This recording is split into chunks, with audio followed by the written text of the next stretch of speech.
నమస్తే, welcome to health time. ఈరోజు health టైమ్లో మనం మాట్లాడుకోబోయే టాపిక్ వచ్చేసి హార్ట్ అటాక్స్. యాక్చువల్లీ ఇప్పుడు చూసుకున్నట్లయితే సర్వసాధారణం అయిపోయింది. అంటే చాలా వరకు కూడా ఎక్కువ పెద్ద ఏజ్ వారిలో కనిపించేది కాస్త ఇప్పుడు అంటే యంగ్ పీపుల్లో కూడా ఈ హార్ట్ అటాక్స్ అనేవి రావటం అనేది జరుగుతుంది. అగైన్ రావడానికి గల కారణాలు, లక్షణాలు, ట్రీట్మెంట్ అంటే మన లైఫ్ స్టైల్లో వచ్చిన మార్పుల వల్ల కానివ్వండి, లేకపోతే మనం తీసుకుంటున్న ఆహారం, మన విధానాల వల్ల కానివ్వండి హార్ట్ అటాక్స్ అనేవి వస్తున్నాయా, దీనికి సంబంధించిన విషయాలని మనకు తెలియజేయడానికి ఈరోజు మనతో పాటు ఉన్నారు డాక్టర్ ముబా శ్రీనివాస్ గారు. వీరు వచ్చేసి ఇంటర్నేషనల్ కార్డియాలజిస్ట్. సో వారిని అడిగి మరిన్ని విషయాలు మనం తెలుసుకుందాం. నమస్కారం డాక్టర్ గారు. నమస్కారం అండి. సో కమింగ్ టు మన టాపిక్ లోకి వచ్చినట్లయితే కనుక హార్ట్ అటాక్ మీరు అన్నట్లుగానంటే చాలా వరకు ఈ షుగర్ ఉన్న వాళ్ళకి అండ్ అలాగే బీపీ ఉన్న వాళ్ళకి ఆల్మోస్ట్ ప్రతి ఒక్కరికి కూడా ఈ ఇష్యూస్ ఏదో ఒక హెల్త్ ఇష్యూ అనేది కనెక్ట్ అయి ఉంటూనే ఉంది. అండ్ చూసుకున్నట్లయితే హార్ట్ అటాక్స్ కూడా చాలా అంటే చాలా చాలా ఎక్కువైపోయాయి యంగ్ పీపుల్లో. మరి 25 ఇయర్స్కి 26 ఇయర్స్ పిల్లల్లో కూడా హార్ట్ అటాక్స్ రావడం అనేది పెద్ద క్వశ్చన్ మార్క్లా ఉంది. వై అంటే అంత ఎర్లీగా రావడం ఏంటి అని?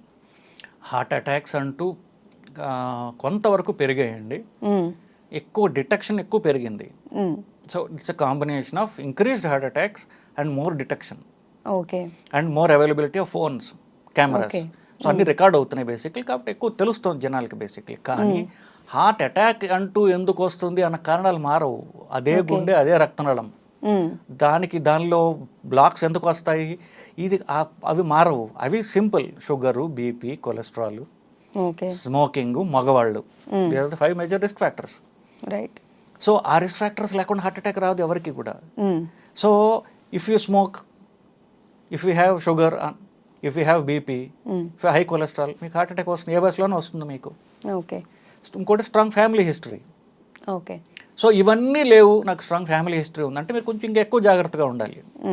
Family history of course works only through high cholesterol only. ఫ్యామిలీలో ఉండే అందరూ చచ్చిపోరు. ఫ్యామిలీలో కొలెస్ట్రాల్ ఉండడం వల్ల అది చంపుతుంది మనని. కొలెస్ట్రాల్ చంపుతుంది బేసికలీ. సో కొలెస్ట్రాల్ నేను జాగ్రత్తగా చూసుకుంటా, కొలెస్ట్రాల్ తక్కువ పెట్టుకుంటాను, నేను ఎక్సర్సైజ్ చేస్తాను, బరువు తక్కువగా ఉంటుంది. ఇంకా నా ఫ్యామిలీ హిస్టరీ వల్ల ఇంకా ఎక్కువ cholesterol, I will take a tablet, I will see that my cholesterol is controlled.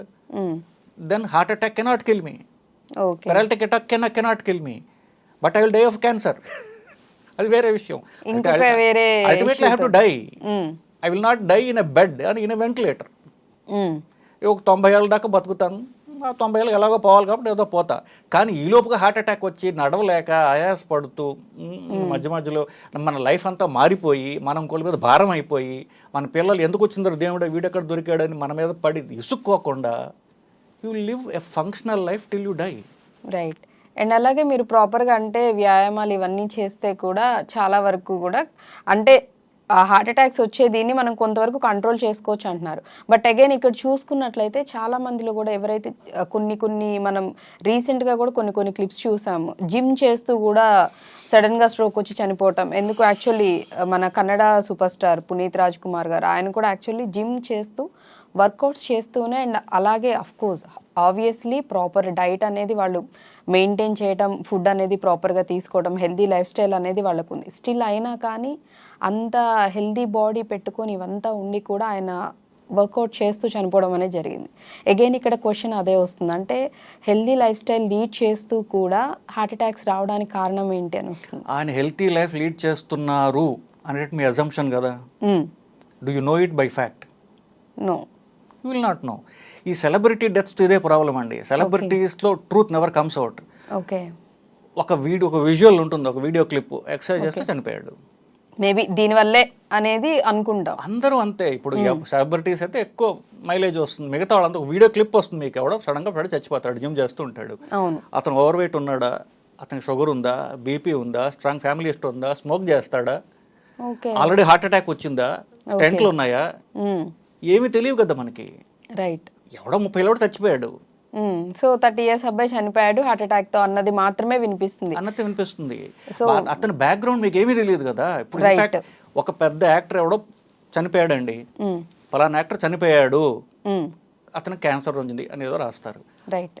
అతనికి షుగర్లు, బీపీలు, హార్ట్ అటాక్లు, బైపాస్లు ఏమి కూడా మెన్షన్ చేయరు పేపర్లో. ఓకే. పర్సనల్ డీటెయిల్స్ చెప్పకూడదని, చనిపోయిన వాళ్ళకి గౌరవం ఇవ్వాలని. కానీ ఇప్పుడు అంటే మరి వీళ్ళందరూ కూడా బ్యాక్గ్రౌండ్ తెలియదు మనకి. సో వాళ్ళది ఏదో చూసి మనం భయపడిపోవటం అనేది ఇట్స్ ఇల్లాజికల్. సో బేసిక్గా జనాలందరూ కూడా అంటే of course obviously stars celebrities అంటే వాళ్ళంటూ ప్రాపర్గా డైట్ ఎవ్రీథింగ్ మెయింటైన్ చేస్తూ ఉంటారు, ఫుడ్ విషయంలో చాలా పర్టికులర్గా ఉంటారు.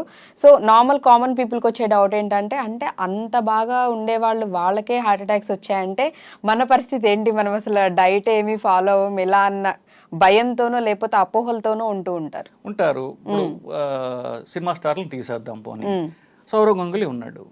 సౌరవ్ గంగులీ తెలిసింది, సౌరవ్ గంగులీ తెలియని వాళ్ళు లేరు. సౌరవ్ గంగులీ హార్ట్ అటాక్ వచ్చింది, 2 సెంట్లు వేసుకున్నాడు. మరి సౌరవ్ గంగులీ ఇంటర్నేషనల్ ప్లేయర్, ఫిట్గా ఉన్నాడు. అతనికి మరి ఎందుకు హార్ట్ అటాక్ వచ్చింది అంటే strong family history, smoking. So that's మళ్ళీ అదే చెప్తున్నానండి.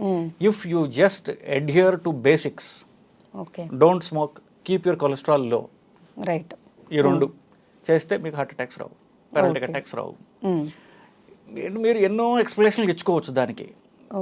బట్ ఇఫ్ యూ స్మోకింగ్ తీసేసి మీరు ఎక్సర్సైజ్ ద్వారా డైట్ ద్వారా మీరు ఏమైనా చేయండి, LDL అనేటటువంటిది కంట్రోల్లో పెట్టుకోండి కొలెస్ట్రాల్లో, will not have a heart attack. Okay, so ఇవి కంట్రోల్లో పెట్టుకున్నట్లయితే హార్ట్ అటాక్స్ రావడానికి రాదు. కానీ 99% మందికి అది వల్ల కాదు. మీకు ఎక్కువగా మందులు వేసుకోమంటే నేను మందులు వేసుకోను అంటారు, ఎక్సర్సైజ్ చేయాలంటే నేను ఎక్సర్సైజ్ చేయను అంటారు. ఎక్సర్సైజ్ చేయడానికి టైం లేదు. అంటే there are 100 different reasons, boils down to single point. If your LDL is low, heart attack cannot kill you.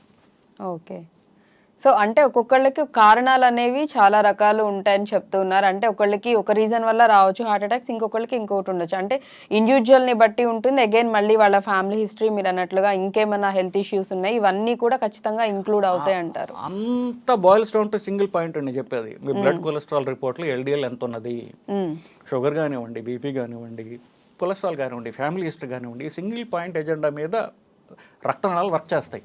Okay, రక్తనాళాలు బ్లాక్ వల్ల హార్ట్ అటాక్ వస్తుంది బేసిక్గా. సో మీరు ఎన్ని ఎక్స్ప్లెనేషన్స్ ఇవ్వచ్చు, మనం ఏంటంటే మనం తప్పు చేసాను ఎవడో ఒప్పుకోడు, ఎందువల్ల తప్పు చేశాను అన్నిటికి కానీ అని వస్తుంది. ఆ కానీలు తీసేసి మీరు I want to get my cholesterol down with exercise or with tablets, but my cholesterol has to be down అనేటటువంటి ఒక సింగిల్ పాయింట్ ఎజెండాతో పోతే రక్తనాళాల ప్రాబ్లమ్స్ రావు. రక్తనాళాల గుండెలో బ్లాక్ అయితే హార్ట్ అటాక్ అంటాం, మెదడుకు వెళ్ళే వాటి బ్లాక్ అయితే పెరాలిటిక్ అటాక్ అంటాం. ఈ వీటిని దూరంగా ఉండాలంటే ఇంతే. ఓకే, సో మొత్తం ఇదే సైన్స్ బేసికలీ. కానీ అది చేయలేకపోతున్నాం మనం, మందులతో కూడా చేయలేకపోతున్నాం మనం. ఓకే, అండ్ అలాగే హార్ట్ అటాక్స్ ఎలా అంటున్నామో షుగరు, బీపీ కూడా కామన్ అయిపోయాయి. లేని వాళ్ళు అఫ్ కోర్స్ ఇప్పుడు కామన్గా హెల్దీగా ఉన్న పీపుల్ ఒక 10 మెంబర్స్ని తీసుకొని మనం టెస్ట్లు చేసినా ఏదో ఒకటి ఇష్యూ అయితే కంపల్సరీ ఉంటుంది.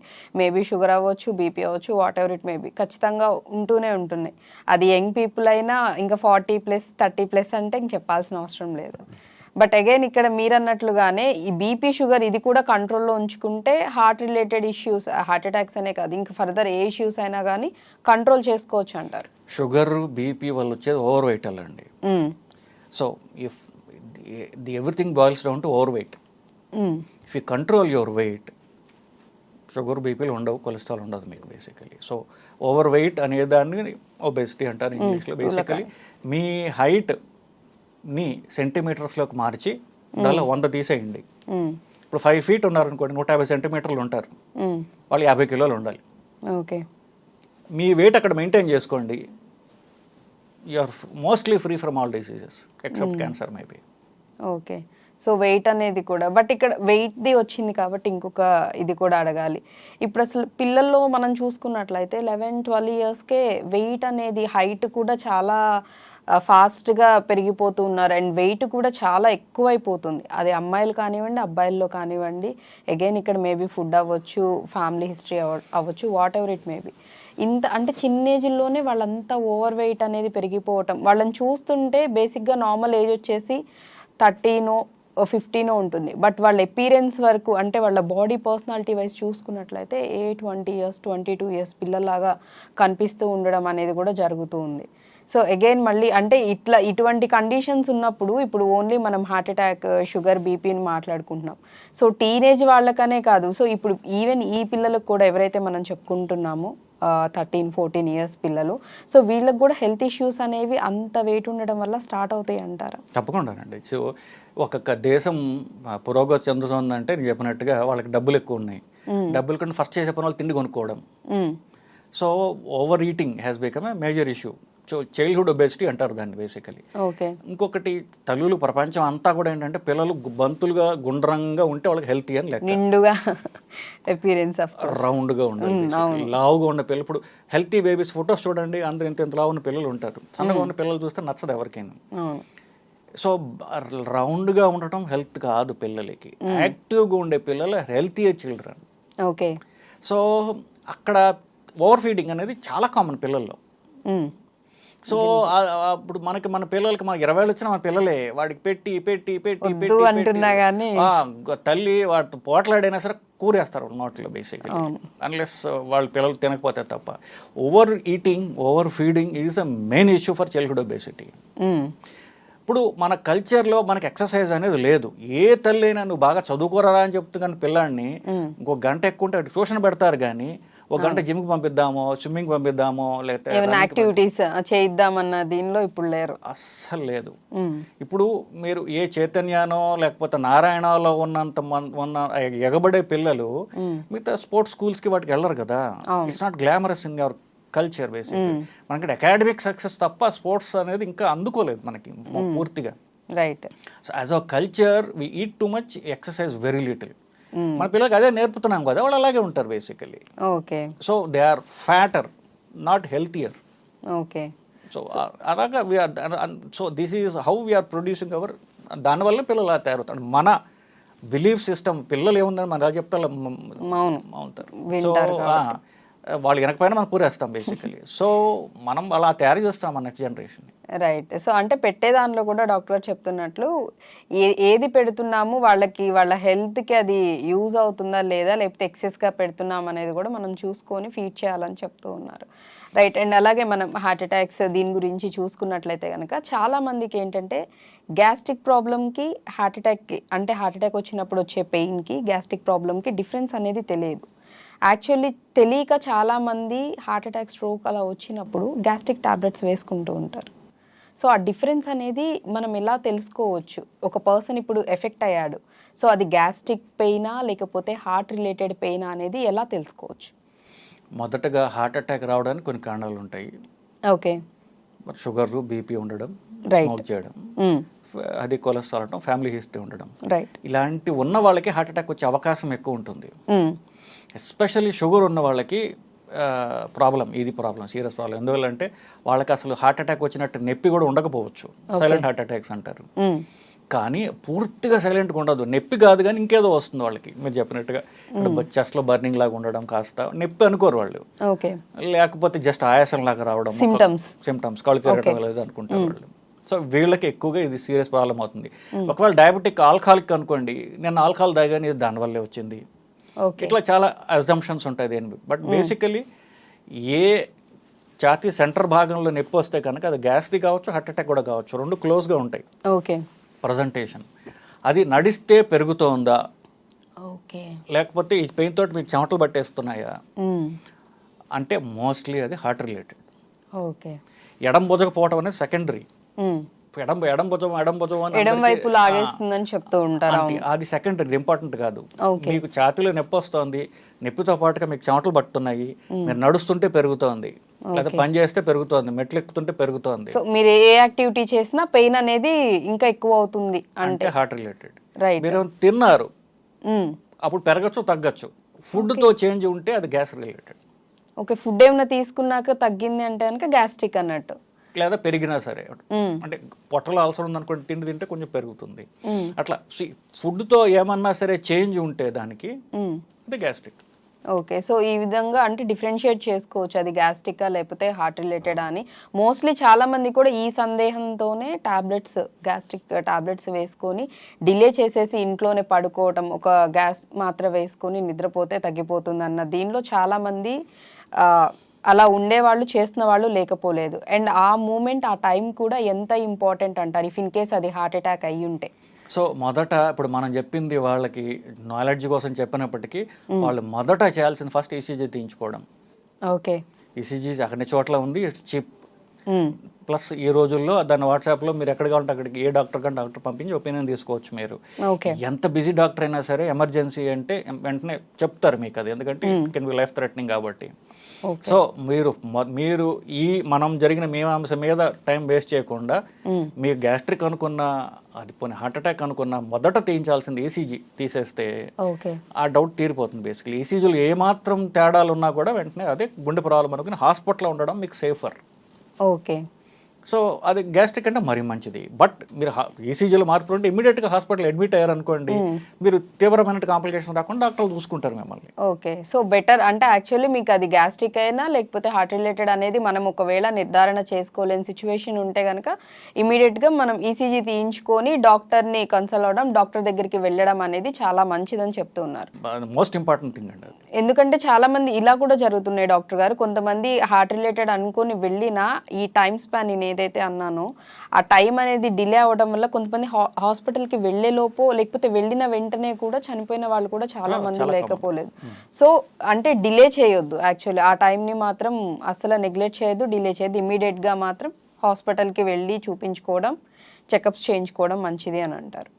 అండ్ అలాగే అంటే బేసిక్గా ఓన్లీ ఈసీజీ ఒక్కటేనా, ఇంకేమన్నా అంటే బిఫోర్గానే మీరు ఇందాక చెప్పారు ఫ్యామిలీ హిస్టరీలో కూడా ఎవరికన్నా ఒకవేళ ఉండి లైక్ అంటే ఫాదర్కు 4 ఫాదర్స్కు ఎవరికన్నా ఉండి కొంచెం వీళ్ళు బిఫోర్గానే అంటే రాకుండా జాగ్రత్తలు తీసుకోవాలి అనుకునే వాళ్ళు కనుక ఎటువంటి టెస్ట్లు ఏ ఏజ్ నుంచి రెగ్యులర్గా ఎప్పుడెప్పుడు చేయించుకుంటే మంచిది అంటారు? అంటే ఇండియాలో అంత టైట్ గైడ్ లైన్స్ లేకపోయినప్పటికీ అమెరికన్ హార్ట్ అసోసియేషన్ అని ఒకటి ఉంది, American college of cardiology, ACC లేకపోతే ఏహెచ్ఏ అంటారు దాన్ని. వాళ్ళు ఇచ్చిన గైడ్ లైన్స్ ప్రకారం అమెరికన్ సిటిజన్స్కి but applies to everyone. 18 ఏళ్ళు దాటినటువంటి అడల్ట్స్ కదా అందరూ కూడా సంవత్సరానికి ఒకసారైనా వాళ్ళ కొలెస్ట్రాల్ పరీక్ష చేయించుకోవాలి. ఫాస్టింగ్ లిపిడ్ ప్రొఫైల్ అంటారు. సో దాంతో మనకి చాలా వరకు తెలిసిపోతుంది మనకి మన లైఫ్ స్టైల్ ఎలా ఉంది, రిస్క్ ఫ్యాక్టర్స్ ఎలా ఉన్నాయి. సో దానిలో ప్రాబ్లం ఉంటే తర్వాత పరీక్షలు చేస్తారు, ఈసీజీ తర్వాత TNT equal what ever. But cholesterol పరీక్ష, ఫాస్టింగ్ లిపిడ్ ప్రొఫైల్, కొలెస్ట్రాల్ కాదు ఫాస్టింగ్ లిపిడ్ ప్రొఫైల్ అనేది ఆల్మోస్ట్ మొత్తం పాపులేషన్ అంతా కూడా అడల్ట్స్ అందరూ కూడా కనీసం సంవత్సరానికి ఒకసారైనా చేసుకోవడం అనేది అవసరం అండి. ఓకే. సో ఈ ఫాలో అవ్వాలి. Thank you so much doctor గారు. Thank you. సో చూసారు కదా, ఇది ఇవాల్టి హెల్త్ టాపిక్. మరో టాపిక్ తో మళ్ళీ మీ ముందుంటాను. Keep watching iDream News. And for more videos, please subscribe to iDream. Please subscribe to iDream. Please subscribe iDream. And please subscribe to iDream. For more videos, subscribe to iDream. please like, share and subscribe to the channel. Congratulations, iDream. Subscribe to iDream. Subscribe to iDream. So subscribe to iDream Media. iDream ki iDream team andarki huge congratulations. Please subscribe iDream Media. Please subscribe to iDream.